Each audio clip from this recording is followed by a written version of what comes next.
फडणवीस साहेबांची चर्चा करून आम्ही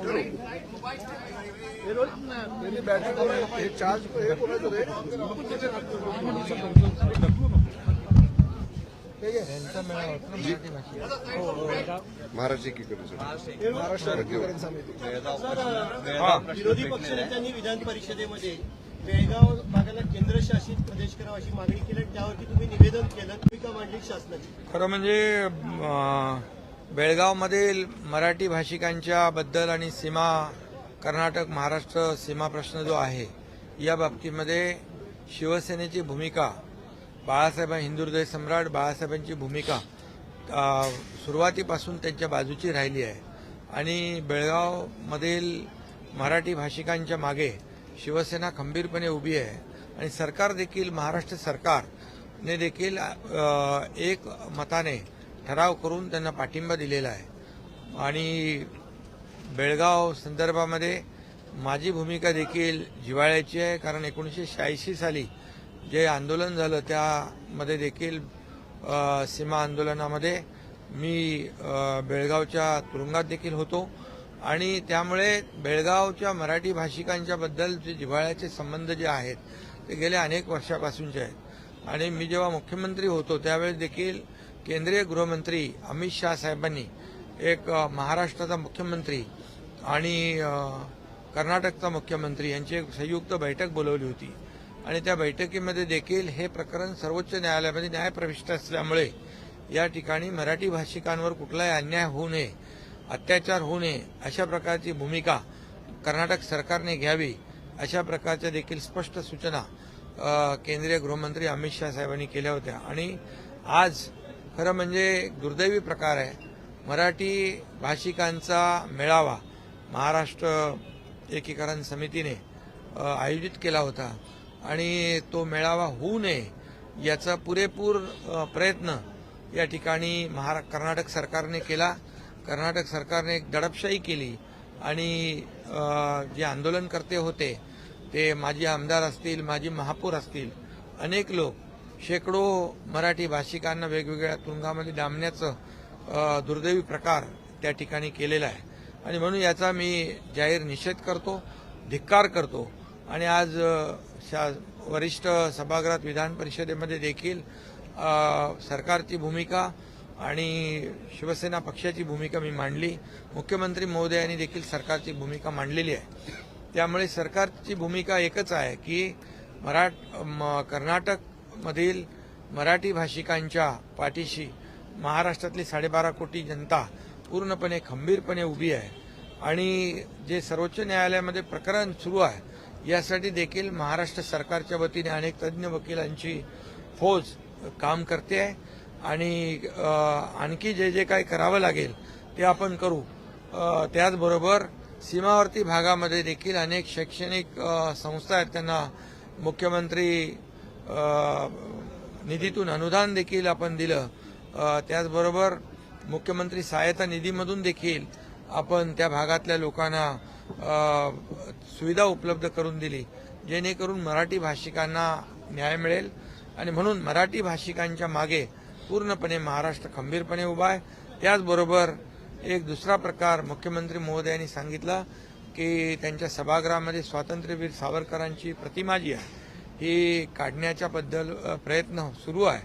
त्या बाबतीत देखील त्यांचा निषेध करावा तेवढा थोडा आहे आणि स्वातंत्र्यवीर सावरकर फक्त महाराष्ट्राचे नाही तर अवघ्या देशाचे स्वातंत्र्यवीर सावरकर यांनी या देशासाठी जो त्याग केलेला आहे याचा जे काही जाणीव कर्नाटक सरकारने देखील ठेवली पाहिजे आणि आपल्या सभापती नीलमताई गोरे यांनी देखील स्वतः सांगितलंय की तिकडच्या सभापतींना कळवून या ठिकाणी ती स्वातंत्र्यवीर सावरकरांची प्रतिमा काढू नये अशा प्रकारचा आवाहन देखील त्यांनी केलंय आणि सरकार देखील या भूमिकेशी सहमत आहे आणि म्हणून स्वातंत्र्यवीर सावरकरांचा अपमान करणारे देखील कर्नाटक सरकारचा मी या ठिकाणी धिक्कार करतो, निषेध करतो.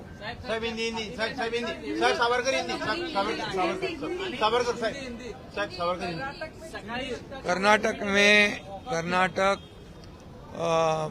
में आज जो मराठी भाषिक है उन्होंने मराठी भाषिक लोगों का एक सम्मेलन लिया था और इसमें कोई इस देश में कोई भी कहीं भी रह सकता है, कहीं भी जा सकता है, कहीं भी ऐसी मीटिंग कर सकता है, सम्मेलन ले सकता है। लेकिन यहाँ कर्नाटक सरकार ने जो दमन चक्र चलाया, जो उनकी जो सम्मेलन है उसे लेने वाले जितने भी लोग हैं, मराठी भाषिक, मराठी एकीकरण समिति के कई माजी आमदार है, माजी महापौर है, इनको और 100 से ज़्यादा लोगों को मराठी भाषिक भाई और बहनों को अरेस्ट करने का पाप किया है। इसका मैं धिक्कार करता हूँ, निषेध करता हूँ। और मराठी भाषिक जनता जो है वहाँ पर उसके पीछे शुरू से हिंदू हृदय सम्राट बाला साहेब ठाकरे जी ने भूमिका ली थी, वही भूमिका हमारी भी है, वही भूमिका हमारी सरकार की भी है। और पूरे 12.5 करोड़ जनता ये कर्नाटक में रहने वाले हमारे मराठी भाषिक जो है उनके पीछे गंभीरता से उभी है, खड़ी है। और उनके लिए कई ऐसे स्कूल है, उनको भी अनुदान देने का काम किया है, कई लोगों को आरोग्य सुविधा देने का काम हमारी सरकार ने किया है। इसलिए सरकार की भूमिका स्पष्ट है। इसमें हमारे केंद्रीय गृह मंत्री अमित भाई शाह, इन्होंने भी, मैं जब मुख्यमंत्री था तब मुझे और कर्नाटक के मुख्यमंत्री दोनों को बुलाया था और ये जो कर्नाटक सीमा आंदोलन का जो इशू है वो सुप्रीम कोर्ट में है और तब तक मराठी भाषिक लोगों को वहाँ कोई भी अन्याय ना हो, अत्याचार ना हो, ऐसे सूचनाएं की थी।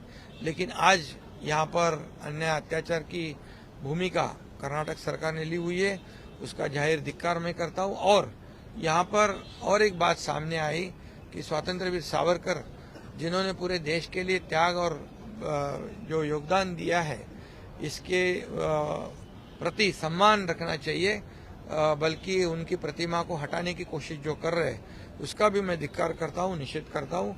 और हमारे मुख्यमंत्री महोदय जी ने भी सरकार की भूमिका स्पष्ट की है और हमारी सभापति नीलमताई गोरे जी, इन्होंने भी कहा है ऐसी कोशिश अगर करते होंगे तो वहाँ के सभापति को इतला किया जाएगा, आह्वान किया जाएगा और स्वतंत्र वीर सावरकर जी की प्रतिमा को वहाँ से नहीं निकाला जाए, ऐसी कोशिश की जाएगी।